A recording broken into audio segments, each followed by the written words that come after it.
로마서 8장 18절부터 23절 말씀을 가지고 우리 몸의 속량 이런 제목으로 같이 은혜를 나누도록 하겠습니다. 로마서 8장 18절부터 23절 우리 몸의 속량.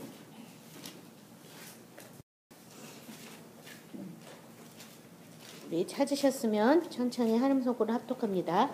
생각하건대 현재의 고난은 장차 우리에게 나타날 영광과 비교할 수 없도다.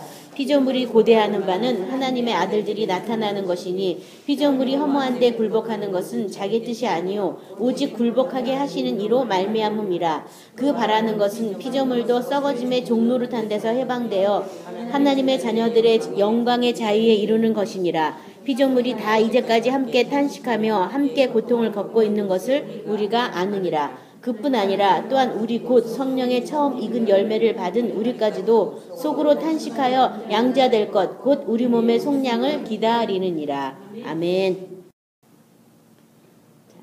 이 말씀을 가지고 우리 몸의 속량 이라는 제목으로 같이 은혜를 나누도록 하겠습니다. 여기 18절에 보면 생각하건대 현재의 고난은 장차 우리에게 나타날 영광과 비교할 수 없다. 그래서 현재 고난받는 것이 무엇인가? 그 로마서 우리 8장 14절부터 17절 같이 합독하도록 하겠습니다.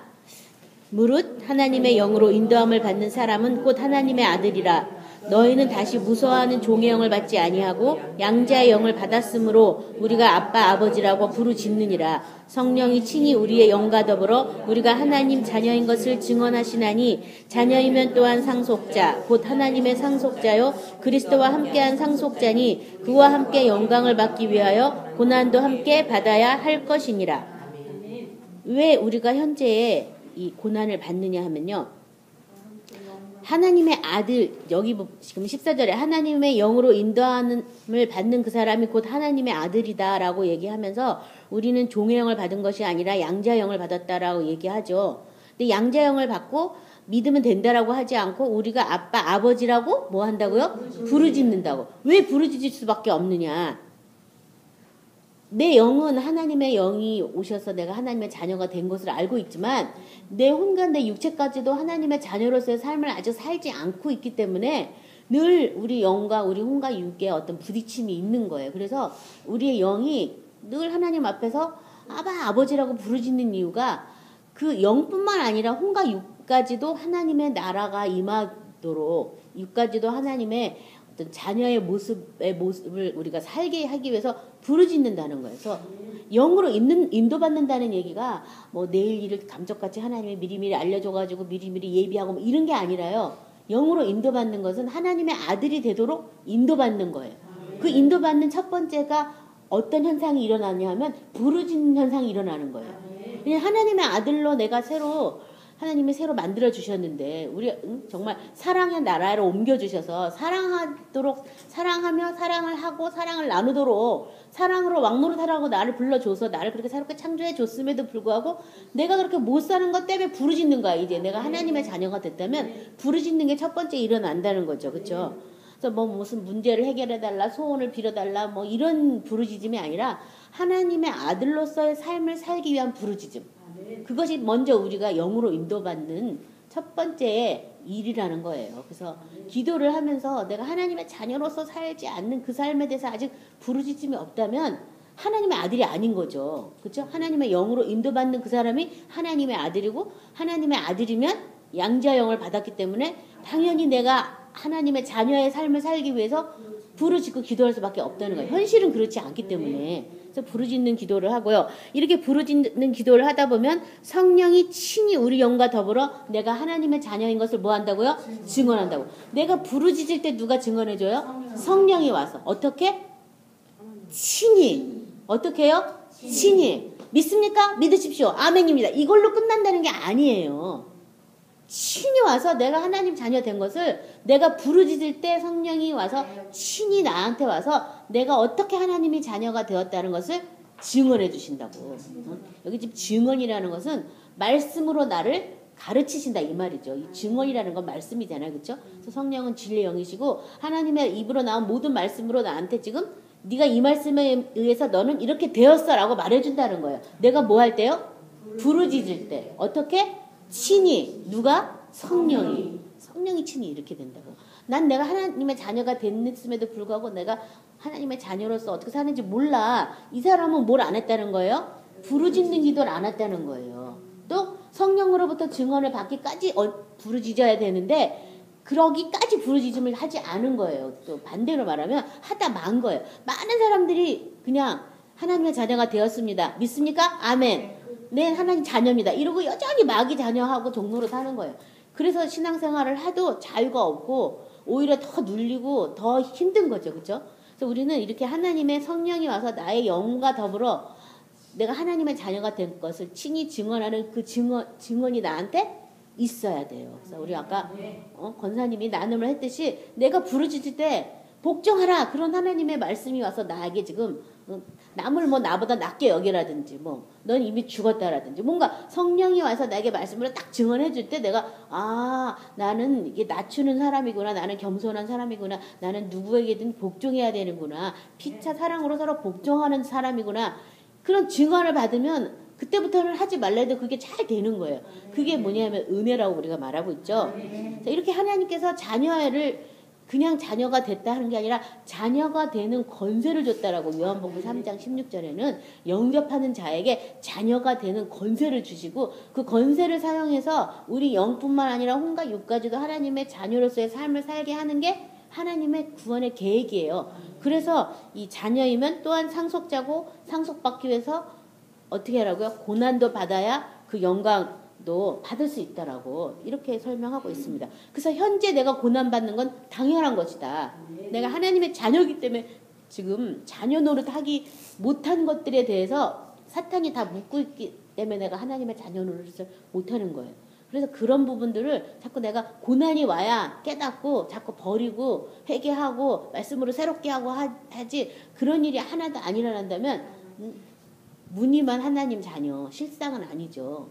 사탄이 그 속에서 주인 노릇하는 염소예요. 교회 안에 있는 염소. 그래서 우리가 신앙생활 잘 하셔야 되겠습니다. 자, 이 베드로전서 4장 12절 14절 보도록 하겠습니다. 이 우리에게 나타날 영광에 대해서 사랑하는 자들아 너희를 연단하려고 오는 불시험을 이상한 일 당한 것 같이 이상히 여기지 말고 오히려 너희가 그리스도의 고난에 참여하는 것으로 즐거워하라. 이는 그의 영광을 나타내실 때에 너희로 즐거워하고 기뻐하게 하려 함이라. 너희가 그리스도의 이름으로 치욕을 당하면 복 있는 자로다. 영광의 영 곧 하나님의 영이 너희 위에 계심이라. 그래서 여기 지금 연단을 받는 이유가 고난에 참여하게 하려고. 이 고난에 참여하면 하나님의 영광에 들어가기 때문에. 그래서 지금 고난에 참여하는 자들에게 영광의 영, 하나님의 영이 너희 위에 있다라고 지금 얘기하고 있죠. 그렇죠? 그래서 많은 사람들이 영광을 돌린다는 얘기를 참 많이 해요. 무슨 일을 하면 하나님이 나에게 힘주셔서 이렇게 영광을 돌린다는 얘기를 많이 하는데 하나님은 우리가 그런 영광을 돌리는 것도 물론 기뻐하시겠지만 그런 영광은 받지 아니하겠다고 말씀하셨어요. 나는 사람에게서 영광을 취하지 않겠노라고. 오히려 하나님은 우리가 하나님께로부터 온 영광이신 예수를 아는 것을 더 기뻐하신다는 거예요. 왜냐하면 그 영광을 알아야 하나님의 나라에 들어가서 하나님의 아들로서 하나님과 함께 보좌에서 왕노릇 하거든요. 그게 구원의 계획이고 선물이거든요. 영원한 생명이. 그래서 이 고난에 참여하는 것을 오히려 뭐 하라고요? 즐거워하라고요. 기뻐하고 즐거워하라고. 나 죽으라고 하는 사람이 옆에 있는 거 뭐 하라고요? 즐거워하라고. 나만 가지고 왜 그러세요? 이러지 말고 나만 가지고 그런 게 기쁜 거예요. 저 사람들은 안 그러잖아. 나만 하나님의 자녀로서 인정해서 너 빨리 죽어, 너 빨리 죽어. 영광 안에 들어가자고. 지금 나를 그 중에서는 하나님이 나를 제일 먼저 아들로 삼으시려고 하시는 계획이 있는 거죠. 그래서 기뻐하시기 바랍니다. 즐거워하시기 바랍니다. 그래서 받을 때는 힘들고 어려운 것 같고 세상 끝장난 것 같고 원통하고 분한 것 같은데 그거 다 누가 준 마음? 사탄이 준 마음이에요. 하나님이 주신 마음이 아니에요. 그래서 그런 마음은 이렇게 부인하고 물리치고 쫓아내고 그다음에 오히려 기뻐하고 즐거워했다고 네 죽겠습니다. 뭐 이러면서 네, 근데 사실 말은 쉬운데요. 이게 참 죽는 게 쉽지는 않은 것 같아요. 그렇죠? 죽음의 순간에는 만 가지 생각이 다 나가지고 진짜 이 사탄이 주는 생각이 집요하게 우리를 죽어야 되는데. 네. 자, 로마서 2장 7절은 참고 선을 행하여 영광과 존귀와 썩지 아니함을 구하는 자에게 영생으로 하신다. 고린도후서 4장 17, 18절에는요. 우리가 잠시 받는 환난에 경한 것이 지극히 크고 영원한 영광에 중한 것을 우리에게 이루게 하매니 우리가 주목하는 것은 보이는 것이 아니요 보이지 않는 것이니 보이는 것은 잠깐이요 보이지 않는 것은 영원함이라. 잠시 받는 환난에 경한 것이다. 이거 내가 받을 때는 오래오래 받는 것 같고 막 그러지만요. 이것은 잠시 받는 것이다. 그래서 저도 그런 어떤 사망의 이런 골짜기를 통과할 때 그 생각을 저는 많이 했어요. 이 스타디움에 경주를 우리가 하고 있는데 믿음의 선배들이 다 지금 스타디움에 앉아 있는 거야. 그래서 우리한테 끝까지 포기하지 말고 선으로서 네가 악을 이기도록 막 저한테 막 힘을 주는 거예요. 그 말씀으로 이긴 사람이 너무 많은 거예요. 그러니까 나도 꼭 이겨야 되겠다 이 생각이 나가지고 저 많은 사람이 지금 나를 환호성을 하면서 내가 꼬린잠에 도달하도록 지금 믿음의 선배들이 이렇게 허다하다 사람이라고 말하잖아요. 그렇죠? 성경은요. 그 허다한 사람들이 지금 나에게 박수갈채를 보내면서 조금만 참아 꼬리지점 다 와서 이렇게 한다면 나도 저들 안에 들어가야지. 막 이 생각을 하면서 제가 낙심이 될 때도 있고 때로는 넘어지고 자빠질 때도 있지만 그때마다 제가 힘을 냈어요. 이 말씀에 있어 2000년 동안 이 말씀에 있어 다스림을 받고 하나님의 생명에 들어간 많은 사람들을 생각하면서 그렇다면 나도 꼭 들어가야지. 내가 나고자가 될 수 없지. 뭐 이런 생각을 하면서 그래서 막 기도하다 보면 정말 그들의 박수 소리가 막 들리는 것도 같고 아 그래 조금만 더 참자. 더 인내하자 막 이러면서도 그러면서 제가 그 경주를 했던 생각이 나는데 근데 그것은 잠깐이라는 거예요. 우리가 영원한 나라에 들어가서 받는 그것에 비하면 그 지나가는 건 잠깐이라는 거예요. 지나갈 때 힘들고 어렵고 언제 끝나나 싶지만 지나가고 나면 어떤 일이든지 그렇잖아요. 우리가 지나가고 나면 별것도 아닌데 내가 신경 썼고 지나가고 나면 잠깐이잖아요. 그렇죠? 과정 중에는 아이고 뭐야 언제 지나가 막 이러지만 지나가면 별거 아니잖아요. 그렇죠? 그래서 지나간 걸 바라보고 살면 별거 아닌데 지나갈 걸 바라보니까 언제 끝나나 이러는 거죠. 그렇잖아요? 이미 지나간 걸로 치고 과거로 돌리고 그래서 새 생명으로 나는 살다고 고백하는 거예요. 나는 새하늘과 새 땅에 산다고 먼저 선포해버리는 거예요. 아직 안 됐지만 선포하는 거예요. 자꾸 그 땅에 살아가는 걸 자꾸 바라보는 거예요. 내가 그래서 위에 것만 찾고 위에 것만 생각하라는 게 얼마나 보배로운 말씀인지 몰라요. 그걸 자꾸 생각하면 언제 내가 되지 언제 되지 이 생각은 안 하거든요. 위에 거 생각하느라고 뭐 땅에 건 생각할 새가 없잖아요. 그렇죠? 그래서 땅에 건 아예 생각하지 말라 그랬으니까 그건 생각하지 마시기 바랍니다. 위에 것만 생각하시는 저 여러분 되시기 바랍니다. 베드로전서 1장 3절부터 7절 우리 같이 합독하겠습니다. 베드로전서 1장 3절부터 7절입니다. 우리 주 예수 그리스도의 아버지 하나님을 찬송하리로다. 그의 많으신 긍휼대로 예수 그리스도를 죽은 자 가운데서 부활하게 하심으로 말미암아 우리를 거듭나게 하사 산 소망이 있게 하시며 썩지 않고 더럽지 않고 쇠하지 아니하는 유업을 있게 하시나니 곧 너희를 위하여 하늘에 간직하신 것이라. 너희는 말세에 나타내기로 예비하신 구원을 얻기 위하여 믿음으로 말미암아 하나님의 능력으로 보호하심을 받았느니라. 그러므로 너희가 이제 여러 가지 시험으로 말미암아 잠깐 근심하게 되지 않을 수 없으나 오히려 크게 기뻐하는도다. 너희의 믿음의 확실함은 불로 연단하여도 없어질 금보다 더 귀하여 예수 그리스도께서 나타나실 때에 칭찬과 영광과 존귀를 얻게 할 것이니라. 여기 보면은요. 이 부활하신 예수님을 통해서 우리를 거듭나게 하시고 산 소망이 있게 하셨는데 그 소망은 썩지 않고 더럽지 않고 쇠하지 아니하는 유업을 얻게 하는 하늘에 있는 바로 그것이다. 그것을 얻게 해주시려고 예수님이 부활하셨고요. 그 믿음에 오기 위해서 하나님의 능력으로 뭐 한다고요? 우리가 보호하심을 받았다. 그러니까 내가 지금 싸우는 가정 중에 있는데 너무 지치고 힘들고 포기하고 싶지만 나는 지금 뭘로 보호받고 있냐면 그 하나님의 보호자에 올라간 그 구원의 은혜를 얻기 위해서 하나님의 능력으로 보호하심을 받고 있다는 거예요. 그러니까 내가 싸우는 싸움은 내가 감당할 수 있는 싸움만큼밖에 안 싸워요. 많은 사람들이 사탄이 와서 거짓말을 할 때 내가 감당할 수 없는 싸움인 것처럼 포기하는 거예요. 근데 사실은 감당할 것만큼만 감당하는 거예요. 그래서 제가 종종 이런 어떤 큰 싸움을 할 때 그런 생각을 해봐요. 내가 믿음이 없었을 때 이 싸움을 했으면 어떻게 했을까? 못 싸웠죠, 아예. 안 시키죠, 그때는. 내가 믿음이 자란 만큼 하나님이 싸움을 시키는 거죠. 왜요? 하나님의 큰 능력이 나를 보호하고 있음을 내가 아직 알지 못하기 때문에 그 능력에 대해서 알게 하려고 그런 싸움들을 하는 거예요. 그러니까 뭐 전에는 뭐 나가라 그러면 한 번에 나갔는데 뭐 금식에도 안 나가고 뭐에도 안 나가고 막 그런 이유가 어떤 그 능력에 대해서 내가 알 때까지 그 싸움을 피할 수 없는 그 싸움이 나한테 있어요. 그렇지만 결국은 내가 그 싸움을 감당할 것만큼만 하나님이 그 싸움을 하게 해주시는 거예요. 그 능력을 알게 해주시려고.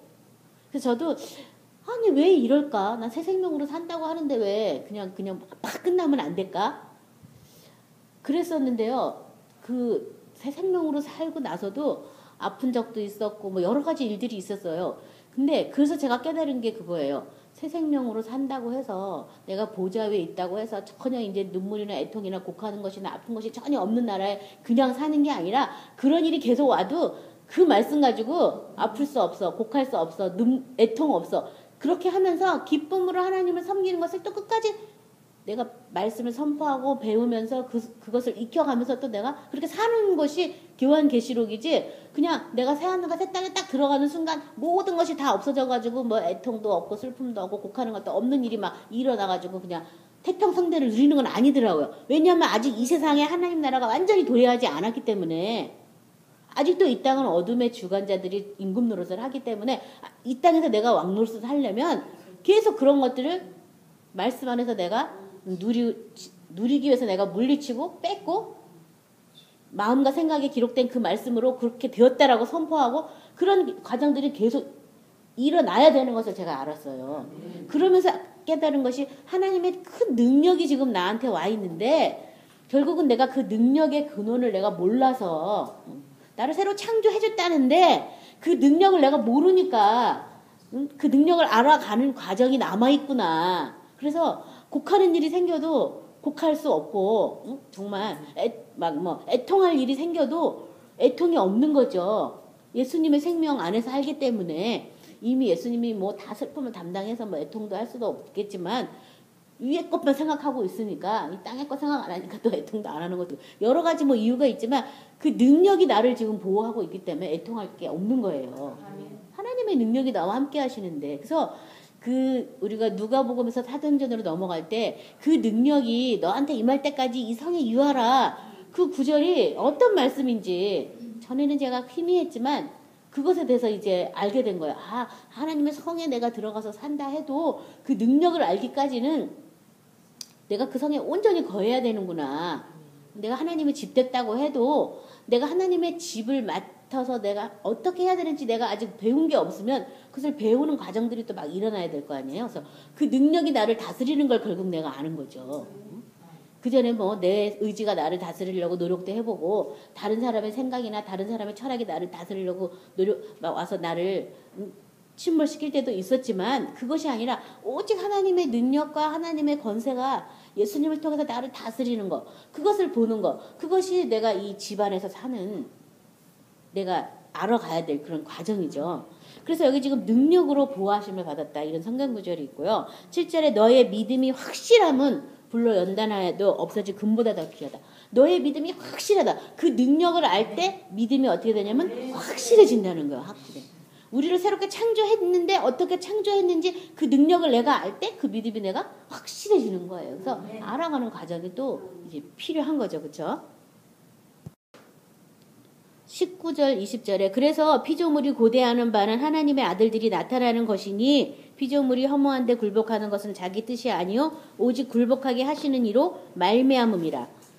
그래서 피조물이 고대하는 바는 하나님의 아들들이 나타나는 것이다.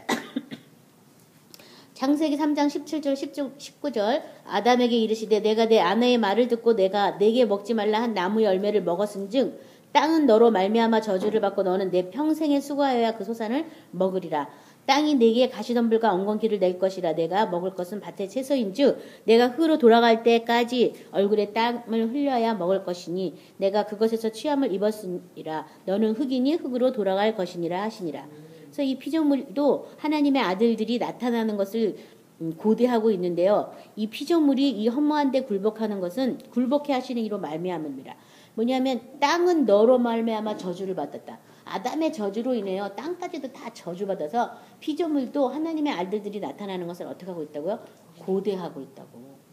지금 막 썩어지고 우리가 새로 얻는 유업은 아까 썩지 아니하고 쇠하지 아니한 하늘에 있는 그 유업인데 이 세상 것은 다 썩어지고 없어지는 거잖아요. 그래서 이 모든 자연 만물도 하나님이 만들었을 때는 썩지 않게 만들었지만 아담이 범죄해서 그 저주로 인해서 이 땅까지도 다 썩어짐을 종노릇을 하게 된 거예요. 모든 만물이다. 그래서 이 모든 만물이 피조물, 모든 만물이 다 허무한데 지금 굴복하고 있는데 하나님의 아들이 나타나는 것을 지금 기다리고 고대하고 있다. 이렇게 말씀하고 있고요. 흑인이 너는 흑으로 돌아가라. 이렇게 말씀했죠. 에레미야 17장 12절 13절에 우리 찾으셔서 합독하도록 하겠습니다. 에레미야 17장 12절 13절. 나중에 또 읽을 거니까요. 그 17장을 표시하시기 바랍니다. 에레미야 17장 12절 13절. 영화로우신 보좌여 시작부터 높이 계시며 우리의 성소이시며 이스라엘의 소망이신 야훼여 무릇 주를 버리는 자는 다 수치를 당할 것이라. 무릇 야훼를 떠나는 자는 흙에 기록되어리니 이는 생수의 근원이신 야훼를 버림이니이다. 여기 보면 흙에 기록된다고. 여기서 너는 흑인이 흙으로 돌아갈 것이다. 여기 뭐라 그랬어요? 야훼를 떠나는 자는 흙에 기록될 것이다. 그래서 흙이라는 것이 썩어지고 종노릇하는 그것을 지금 얘기하고 있어요. 그렇게 하나님이 말씀하셨기 때문에 모든 만물이 다 그렇게 굴복하시는 자의 그 명령에 따라서 다 이렇게 피조물도 지금 이 허무한데 굴복하고 있다. 이렇게 말씀하면서 21절 우리 보도록 하겠습니다. 그 바라는 것은 피조물도 썩어짐의 종노릇한 데서 해방되어 하나님의 자녀들의 영광의 자유에 이루는 것이니라. 피조물도 썩어짐의 종노릇한 데서 해방되어 하나님의 자녀들의 영광의 자유에 이루는 것이다.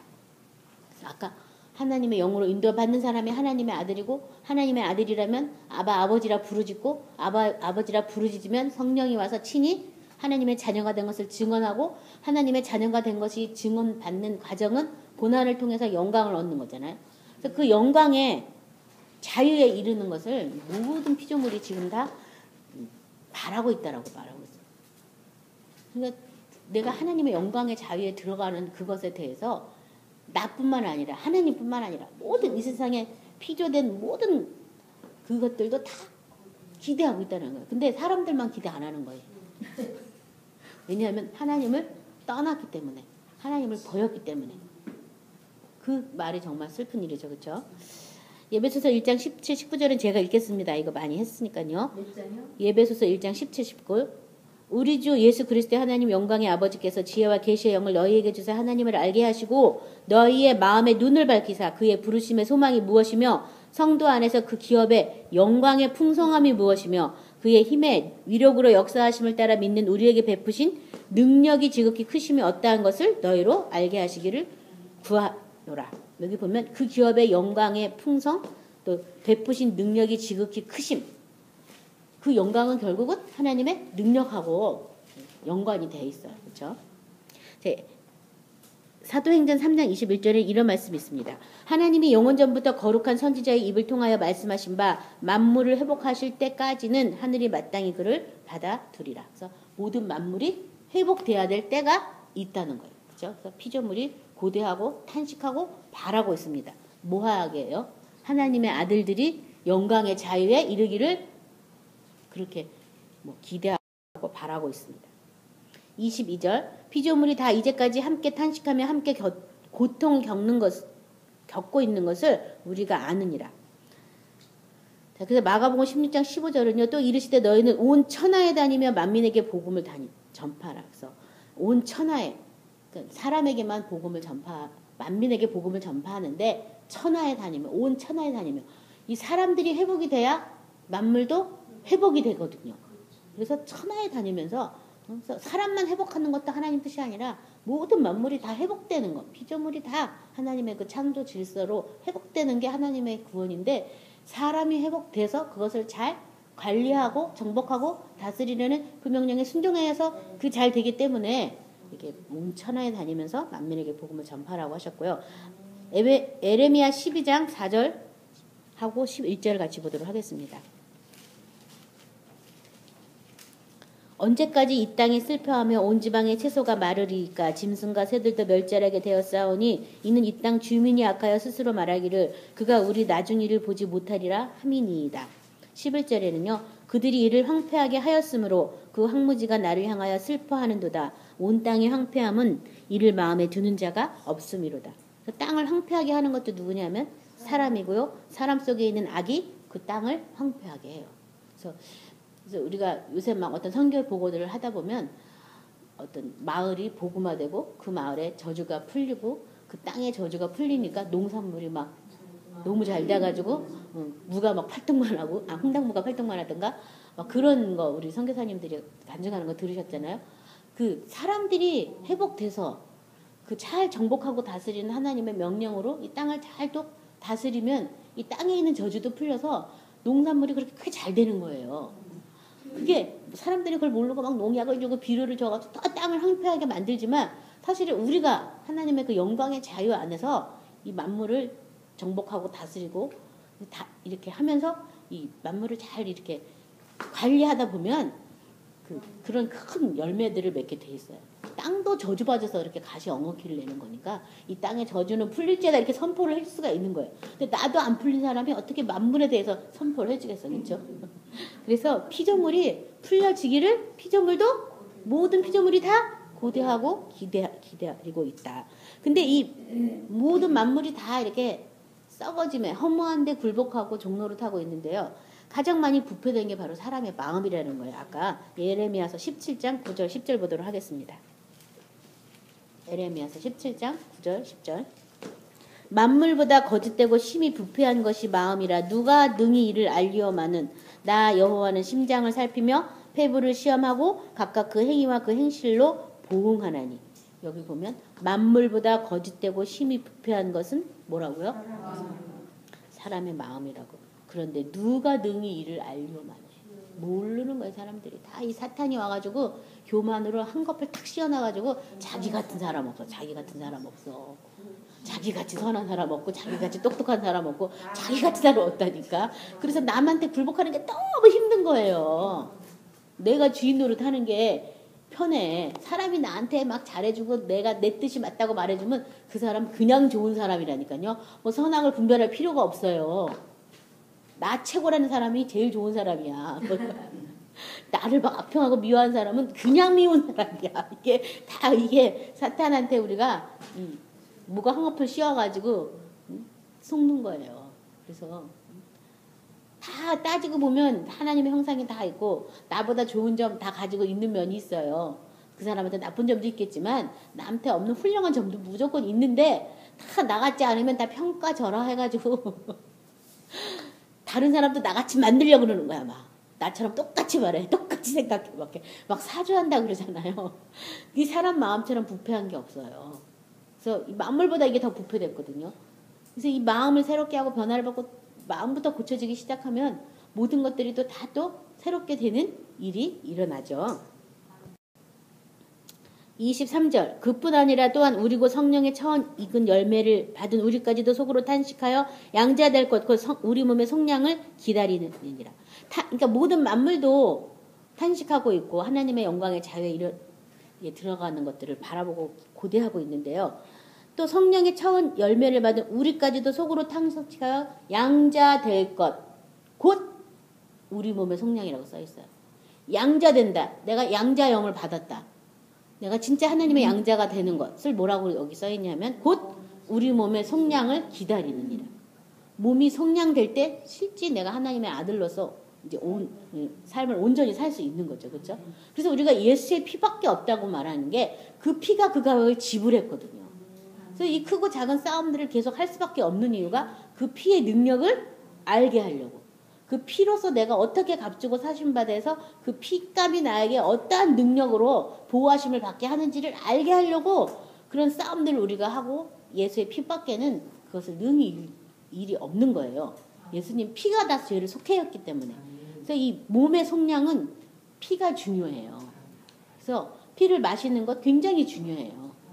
구약시대는 몸이 저지른 죄를 누가 대신했어요? 안수받은 짐승이 대신했잖아요. 그렇죠? 그것처럼 예수님도 우리의 죄를 대신하셨어요. 그래서 이 몸의 속량을 여기 지금 기다린다. 내 몸이 온전히 하나님의 집되기를 뭐 한다는 얘기에 딴 말로 말하면 기다린다. 그 말이랑 똑같은 말이에요.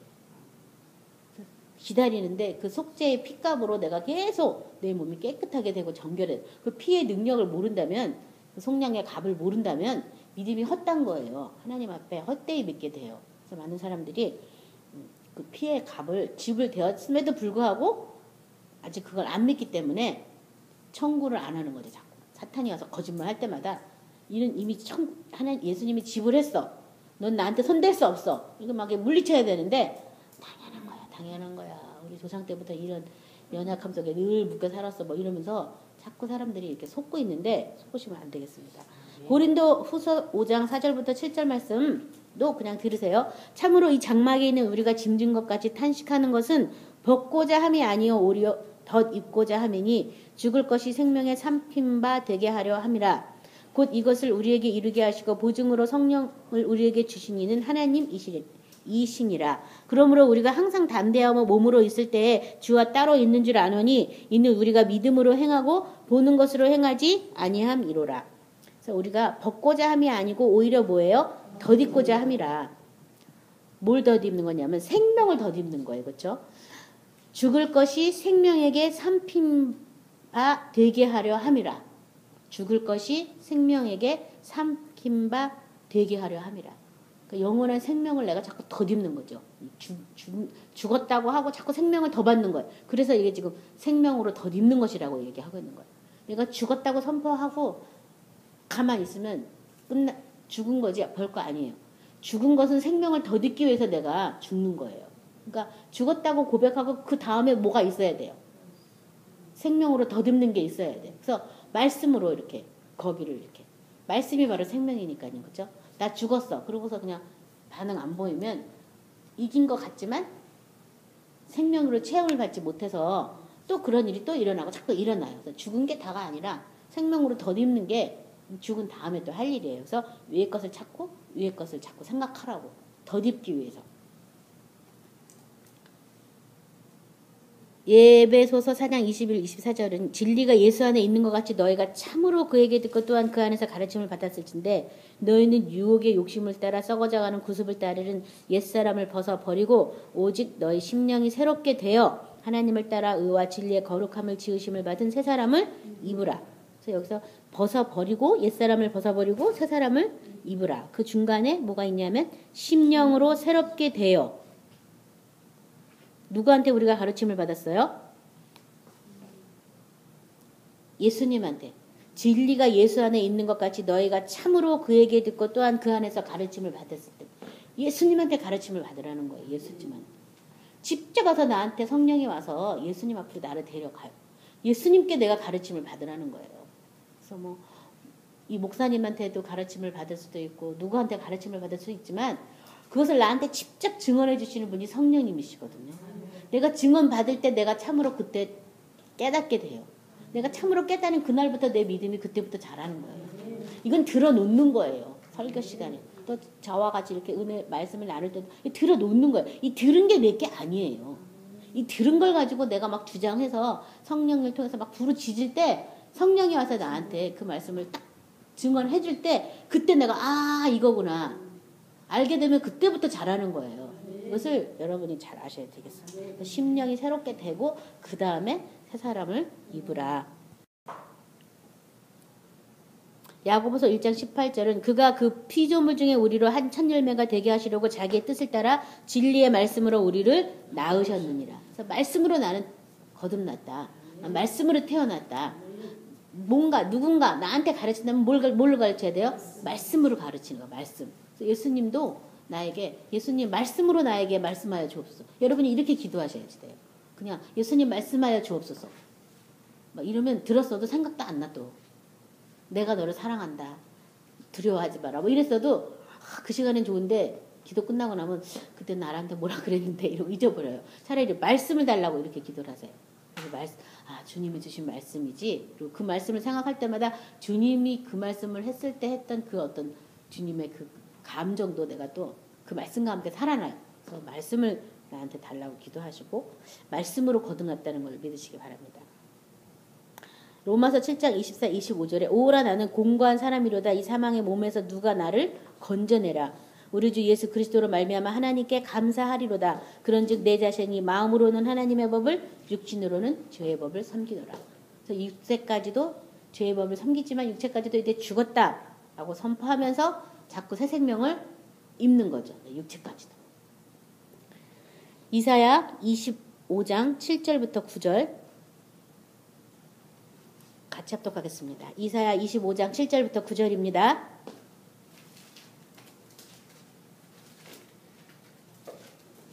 또 이 산에서 모든 민족의 얼굴을 가리개와 열방 위에 덮인 덮개를 제하시며 사망을 영원히 멸하실 것이라. 주 여호와께서 모든 얼굴에서 눈물을 씻기시며 자기 백성의 수치를 온 천하에서 제하시리라. 여호와께서 이같이 말씀하셨느니라. 그날에 말하기를 이는 우리의 하나님이시라. 우리가 그를 기다렸으니 그가 우리를 구원하시리로다. 이는 여호와시라. 우리가 그를 기다렸으니 우리는 그의 구원을 기뻐하며 즐거워하리라 할 것이며. 그래서 이렇게 몸의 속량이 될 때까지 뭐 하라고요? 하나님을 기다리라고. 왜냐하면 하나님이 너희를 나 있는 곳에 영접하여 하나님이 우리를 하나님이 있는 곳으로 데려가니까 우리는 누굴 기다려야 돼요? 하나님을 기다려야 돼요. 계속 그 몸의 속량이 일어나서 하나님의 정말 예수님이 부활하셔가지고 그렇게 사신 것처럼 그렇게 살 때까지 우리는 기다리셔야 되는 거죠. 하나님께. 그래서 낭망하지 마셔야 되겠습니다. 마지막 누가복음 21장 27절부터 36절 말씀을 우리 같이 찾아서 합독하도록 하겠습니다. 누가복음 21장 27절부터 36절입니다. 누가복음 21장 27절부터 36절. 그때에 사람들이 인자가 구름을 타고 능력과 큰 영광으로 오는 것을 보리라. 이런 일이 되기를 시작하거든 일어나 머리를 들라 너희 속량이 가까웠느니라 하시더라. 이에 비유로 이르시되 무화과 나무와 모든 나무를 보라. 싹이 나면 너희가 보고 여름이 가까운 줄을 자연히 아나니 이와 같이 너희가 이런 일이 일어나는 것을 보거든 하나님의 나라가 가까이 온 줄을 알라. 내가 진실로 너희에게 말하노니 이 세대가 지나가기 전에 모든 일이 다 이루어지리라. 천지는 없어지겠으나 내 말은 없어지지 아니하리라. 너희는 스스로 조심하라. 그렇지 않으면 방탕함과 술 취함과 생활의 염려로 마음이 둔하여지고 뜻밖의 그날이 덫과 같이 너희에게 임하리라. 이날은 온 지구상에 거하는 모든 사람에게 임하리라. 그러므로 너희는 장차 올 이 모든 일을 능히 피하고 임재 앞에 서도록 하여 항상 기도하며 깨어있으라 하시니라. 아멘. 성경을 이렇게 풀다 보면 역사적으로도 풀 수 있고 여러 가지로 풀 수가 있어요.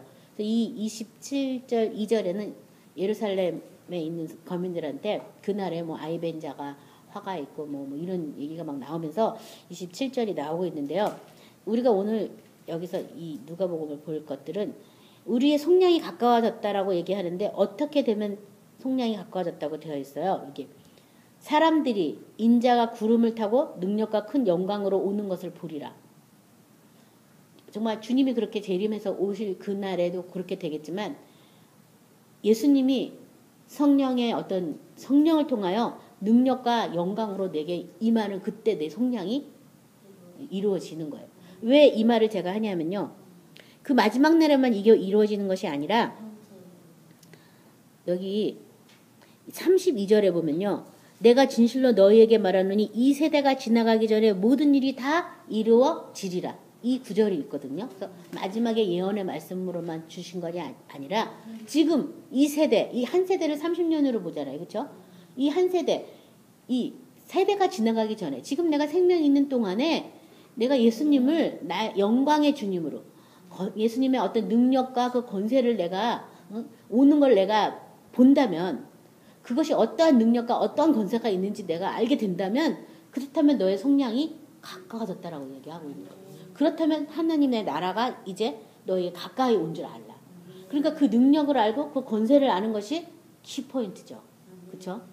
그 속량을 알고 이 몸에 대해서는 이 영은 이미 하나님의 영이 우리 안에 오시고 양자의 영을 부어줬지만 이 몸은 아직 아니잖아요. 그래서 이 몸까지도 예수님이 만왕형 만주의 주로 다스리고 통치하려고 오셨어요. 그래서 이 몸의 구주는 바로 예수님이시다라고 내가 인정을 하고 나를 다스리고 통치하시는 그분의 어떤 능력과 그분의 어떤 권세를 내가 인정해서 그분이 자꾸 나를 다스리고 통치하는 것을 내가 알아갈 때 내 몸의 속량이 이루어지는 것이죠.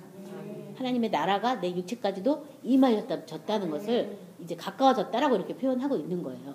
그래서 내가 예수님의 그 어떤 능력을 인정해야 될 일들이 일어나는 거예요, 내 몸에서. 그래서 제가 전에 막 7개월 동안 헤매고 아프고 막 그랬다 그랬잖아요. 아니, 난 새로운 피조물인데 왜 일어나지? 그랬는데 그 능력을 알게 하려고.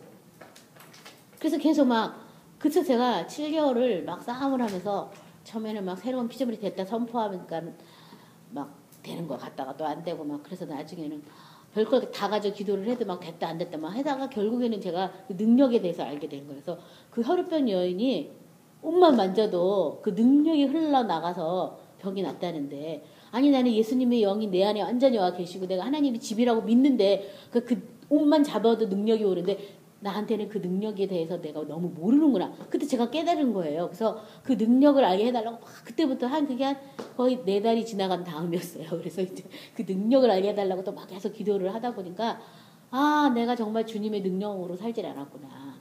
그동안 내가 믿고 사는 건 내 능력이었구나. 사람의 능력이었구나. 인간의 능력이었구나. 그래서 뭐 어려움만 있으면 이 사람들이 어떻게 이걸 해결하는지 막 인터넷 서핑해서 찾아보는 거예요. 그리고 또 조금 더 하면 전문가, 의사들은 어떻게 생각하는지도 막 찾아보는 거야. 기도하고 막 하나님께도 하면서도 또 안 나니까 막 불안불안하니까 한 4개월을 그렇게 헤맸나 봐. 자꾸 찾고 뭐 하느라고. 그리고 결국은 성령이 자꾸 내 마음을 붙잡아줘서 그래도 자꾸 아니야. 그래도 말씀으로 해야지. 나 말씀으로 거듭나서 난 말씀으로 태어났기 때문에 병원에도 못 가. 사람들한테 의지 못해. 그리고 다시 돌아오다가도 또 흔들리면 근데 너무 피나는 거 아니야? 이러면서 또 이렇게 막 찾아보고. 그래서 제가 4개월째 그걸 알게 된 거예요. 내가 주님의 능력을 모르는구나. 이제 그 능력이 무언지 알 때가 됐구나. 그래서 제가 그 혈우병 여인이 옷만 잡아도 그 능력이 흘러왔는데 주님은 제 안에 이미 왕으로 계심이고 내가 인정을 함에도 불구하고 그 능력이 아무 저하고 상관이 없는 걸 어떻게 하면 좋겠냐면서 막 대선 통과라고 맨날 물었어요. 어떻게 하면 좋냐고. 이걸 어떻게 하면 좋겠냐고. 그 능력이 올 때까지 이 성에 좀 유하려는데 어떻게 하면 좋냐고. 나는 그 능력에 대해서 진짜 모르고 있으니 어떻게 하면 좋냐고 막. 내가 아는 능력은 뭐 예수 피 마셔서 쫓아내고 뭐 이런 거밖에는 모르잖아요. 왕의 능력으로 나를 딱 다스리고 통치하는 능력은 내가 인정을 안 하니까 모르고 있더라고요. 그래서 그걸 또 제가 막 회개하고 했는데 지금도 제가 알아가는 과정이거든요. 그래서 제가 그때 내가 지금 생각해도 너무 잘했다. 내가 그때 그냥 싹 속아가지고 병원을 가서 치료를 받고 뭐를 했으면 물론 낫겠죠. 뭔지는 모르지만 낫겠죠. 그렇지만 내가 그 능력이 없는 걸 내가 몰랐겠구나. 내가 그때 너무 지금 생각해도 그것은 탁월한 선택이었다. 그리고 제가 막 넘어지고 너무 힘들 때마다 또 주님이 그때마다 저한테 말씀을 주셨어요. 네가 이 적은 능력으로도 내 말씀 안에 머물려고 해서 내가 너무 기쁘다고. 그래서 그 말을 들으니까 어떻게 알겠습니다. 그래서 또 막 그러면 그 다음날 더 심해지는 거야. 이제 말씀 듣고 나서 이건 뭐야 막 이러면서. 네, 그러면서 제가 이렇게 주님과 저와의 관계가 더 이렇게 견고해지면서 그래 하나님의 능력 앞에 내가 살아야 되는 그래서 그 능력에 뭐 좌우되고 막 이런 성경 구절들이 자꾸 막 생각이 나고 하면서 이제 능력으로 살라고 하시는 주님의 능력으로 살라고 하시는구나. 온 세상의 능력이신 그분의 능력으로 살라고 하는 거기에 나를 불러주시니 얼마나 감사해요. 그래서 제가 나중에는 이제 그 온전히 기쁘게 여기라 그래가지고 이제 그때 이제 정신이 나더라고요. 내가 기쁘구나. 이건 기쁜 일이구나. 즐거운 일이구나. 그래서 하나님 감사합니다. 기뻐합니다. 즐거워합니다. 이러면서 또 나중에 후반절을 보내고 나서 제가 이제 깨끗하게 고침 받았는데요. 지금 생각해도 너무 이건 탁월한 선택이었다. 지금 생각해도. 그것처럼요, 이렇게 하나님의 어떤 인도를 받아서 지금 나를 어떻게 다루시고 있는지를 여러분이 아셔야지 돼요. 그래서 정말 하나님이, 저도 지금 기대하고 있어요. 이제 어떻게 이 몸의 속량까지도 완전히 이루어져서 하나님의 나라가 육체까지도 완전히 예수님 안에서 복종되어지는 그것이 어떠한 것인지 저도 지금 계속 진행형이기 때문에 이제 기대를 하고 그 능력 안에서 살기를 계속 사모하고 있는데요. 우리가 생각하는 것과는 다른 능력일 거예요. 하나님께서는 온유하고 겸손하신 분이시니까 우리는 뭐 이렇게 손대면 사람들이 탁 나고 뭐 이렇게 나가라고 귀신 나가고 뭐 이런 식으로 우리는 뭐 그런 거를 바라지만 하나님은 그런 능력이 아닌 예수님 안에 있는 영원한 생명의 그런 어떤 능력으로 이제 저도 더 하나님이 다뤄주시겠죠. 아무튼 이렇게 그 능력과 이 구절에서 말한 것처럼 능력과 큰 영광으로 오는 것을 내가 보게 될 때 그때 내 몸의 속량이 가까워지고 내 몸까지도 하나님의 나라가 임하였다는 것을 그때 알 수 있다라고 지금 예수님이 직접 말씀하셨고요. 이 세대가 지나기 전에 이런 일이 다 일어난다고 이 다음에 죽어서 일어날 일이 아니고 지금 우리가 믿는 만큼 이런 일들이 일어나고 있다는 것을 깨달으시기 바랍니다. 그래서 우리는 이 장차 지구상에 거하는 모든 사람에게 임하는 이런 일들이 우리는 능히 피하고 하나님 앞에 설 수 있도록 기도하고 깨어있으라가 오늘의 성경 말씀의 끝절이에요. 그래서 깨어있는 저 여러분 되시기 바랍니다. 오늘 말씀을 생각하시면서 기도하실 때 내가 하나님의 영으로 인도하를 받으면 좋은 일만 있는 게 아니라 그 영광에 들어가기 위해서 고난을 받는 것은 당연한 일이고 이 고난을 받는 과정에서 하나님의 능력이 우리를 계속 보호하고 있다는 것을 여러분이 믿으시기 바랍니다. 그리고 결국엔 내 몸의 속량은 주님의 그 어떤 능력과 주님의 그 영광을 내가 인정할 때 그 권세의 다스림을 받을 때 온전히 일어난다는 것을 또한 깨달으시고 그러기 위해서는 내가 늘 깨어있도록 하나님 앞에 기도하시기 바랍니다. 오늘 말씀을 생각하면서 기도하겠습니다.